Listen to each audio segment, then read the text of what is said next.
All right, so now the wrong way of doing this. And this is hopefully what people didn't do this first time.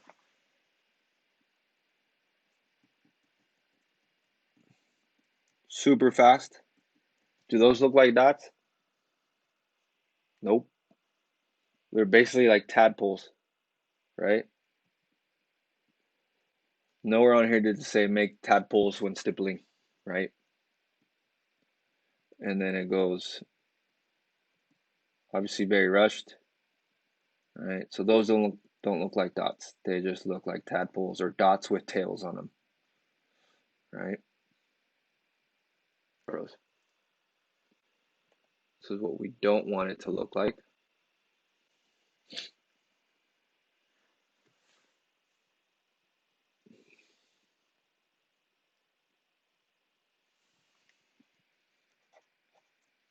Okay.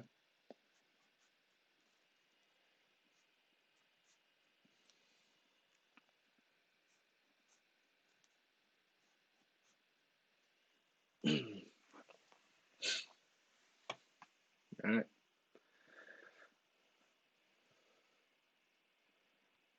Last shading technique. You guys ready?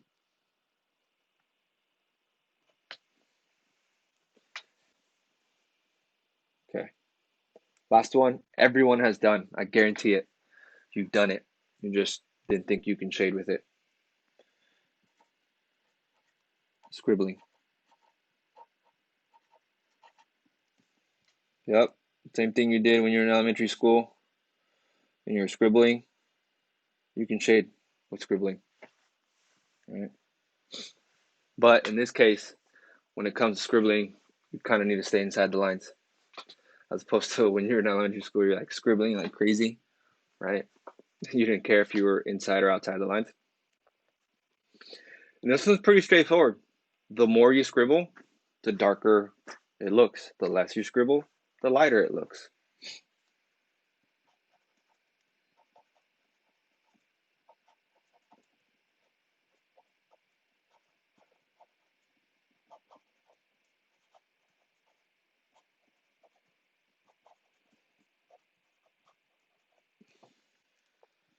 So the more you scribble, the darker the value. And this one I think people also have a little bit of a hard time with, just because when you think of scribbling, you don't think of shading, and that like mentality gets to people. So I'll show you how I start it. So I start just like with these other ones. I start out really spread out first, right? I'm going to make, again, kind of like a bar, a rectangular bar like this, but down here, okay? And making it dark on the left, and as it goes to the right, it gets lighter, okay?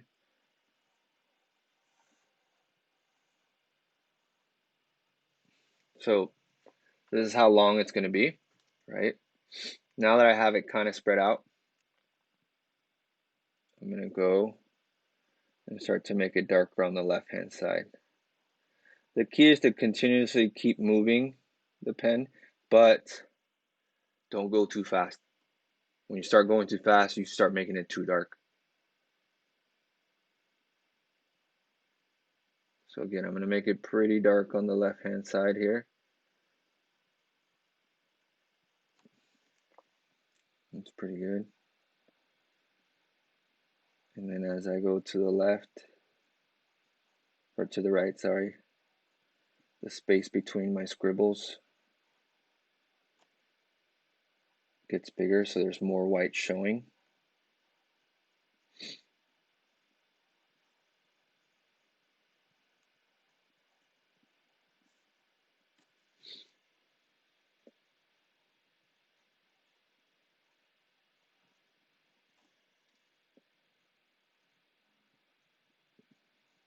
Again, be mindful of how much or how many lines you're putting down and how close those lines are to one another.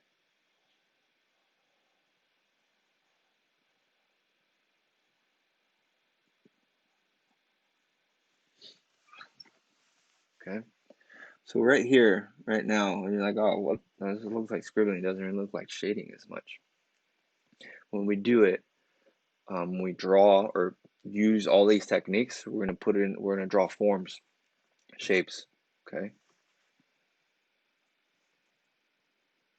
Questions from anyone?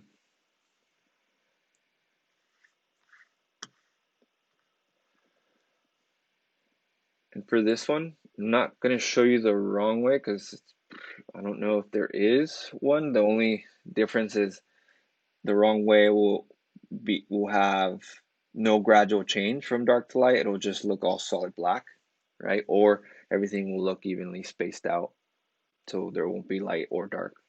So this is how we want it to look like when we're scribbling, okay? Okay, all right. Let's do, since we ended up on scribbling, let's do a practice scribbling. We're gonna draw a ball, okay? Can I go ahead and move this paper out of the way? Are people done copying it? Because I don't have any room, so I need to flip it over. All right, so I'm gonna flip it over. Same with you. If you're using a Sharpie, you notice how it'll bleed through the paper, and this is pretty thick paper. If you want to grab another piece of paper, that's fine. If you want to draw it on the back, that's fine too. All right. So since we left off with scribbling, that's what we're going to start off with. And we're going to draw a ball or a circle and make it into a ball. And do yourself a favor, go grab a pencil and an eraser. Because we're going to draw the circle first with a pencil and then use the pen. I'm going to show you how to draw a circle correctly. I think someone, like the first day of school, said they wanted to learn how to draw a circle. Well, here you go. So we're not going to draw a huge one. We're not going to draw a tiny one. You don't want it to be tiny because then you'll have a hard time shading it with the Sharpie or the pen that you're using. Okay, so it should be like a good medium size circle. So try and avoid this that everyone is known for doing, or a lot of people are known for doing, drawing what I call a hairy circle, because it just looks like hair made up of circle, right? As opposed to one clean line, right? And then all you have to do is fix one part of it, right? So obviously this circle is not too bad, right? But there's times where I'll draw a lopsided circle, and I'm about to do that to show you how I fix it without erasing the whole thing. So I'm gonna purposely draw kind of like a lopsided circle. That's kind of lopsided. Over here, if you notice, it's not smooth and curved like it is on this side, and then there's a divot over there, right? So the first thing that people will do is they'll grab an eraser and erase the whole thing. The reason why you don't want to do that is because I guarantee it, if you erase that and you redraw it, you're going to draw the same wrong circle because you're just going to go over that same circle that was there earlier. What you should do is clean up the line. That's not right.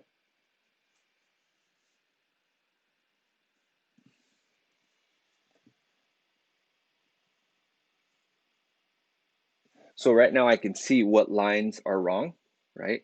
And I just drew over them or around them to fix it. And then what I can do is just erase the one line I don't want. You will spend way more time fixing it if you erase the whole circle and try and redraw it.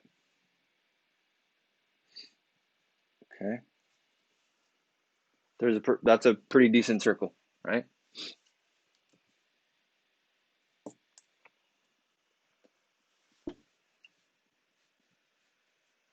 Okay. What we're going to do now is I'm going to talk a little bit about lighting.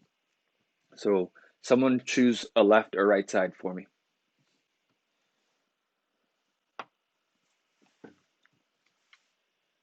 Anyone? Left. Cool. Cool. We're going to make it so that the light is coming from the left, this direction, right? So if the light is coming from the left-hand side, where do you guys think the shadow will be?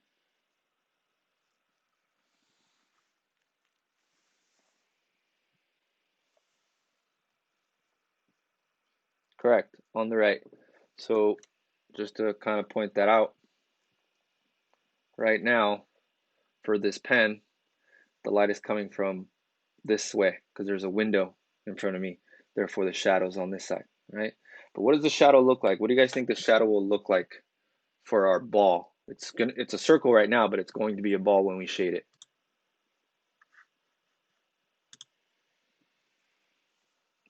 Any guesses of how that shadow will look like? I'm trying to see if I have a ball close by. Actually, I do. Hold on.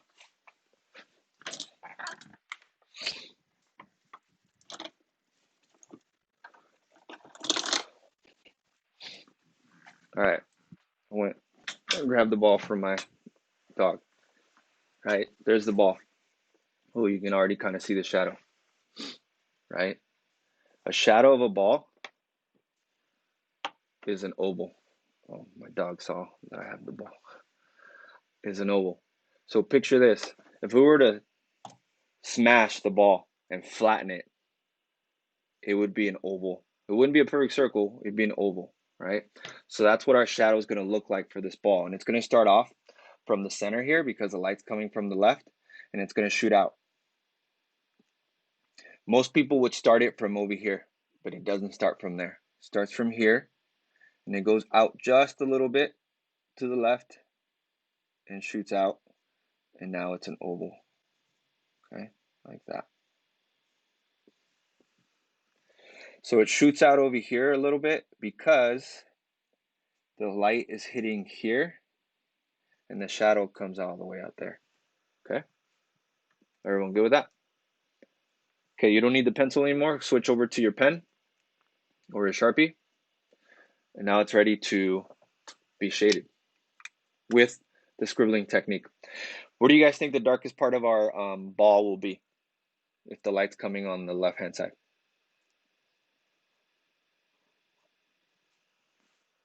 Bottom right, absolutely, Con.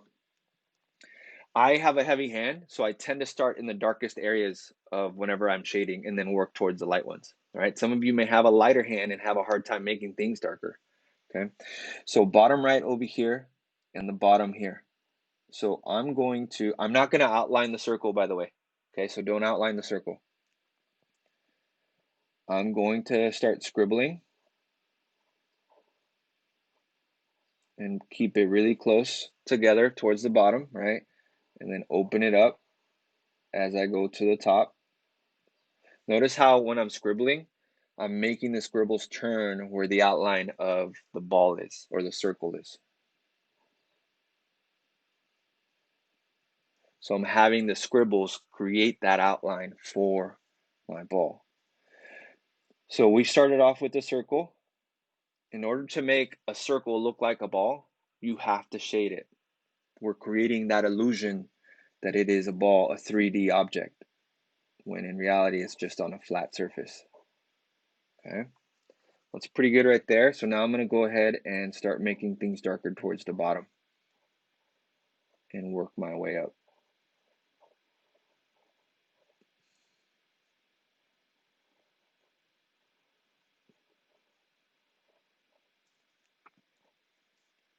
Again, keep in mind it should be pretty dark at the bottom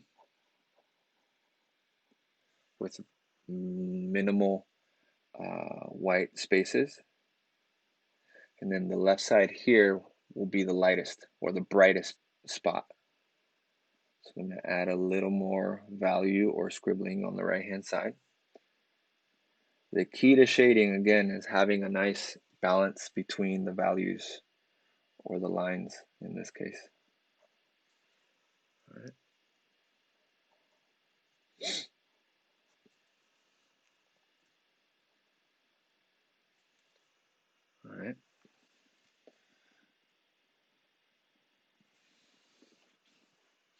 Okay, now what we're going to do is the shadow. Okay, do yourself a favor and leave a little tiny sliver of white between the ball and the shadow. Reason being is so that we can tell where the shadow begins and where the ball ends. So it's going to be the darkest right underneath the ball. It almost looks like I didn't scribble, looks like I just filled it in, which I did, because there won't be any spaces. And then as you go to the outside of the left, it gets a little lighter. That's why I left a little bit of white space there. And then I'm going to go out to the side. And if you look at a shadow, you'll notice that as you go to the outside, it fades out, it gets lighter. It's pretty dark right here, but then it just fades out, okay? Which is why I made more space over here on the right-hand side, okay? Again, a little sliver of white between the ball and the shadow, okay? Now, the true magic is when you grab the eraser and erase all your pencil marks. And hopefully it still looks like a ball.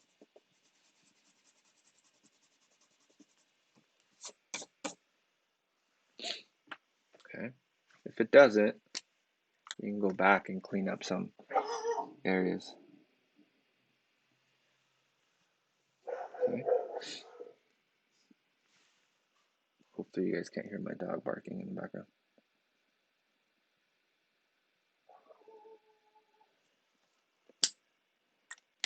All right, what do you guys think? What's been the hardest part?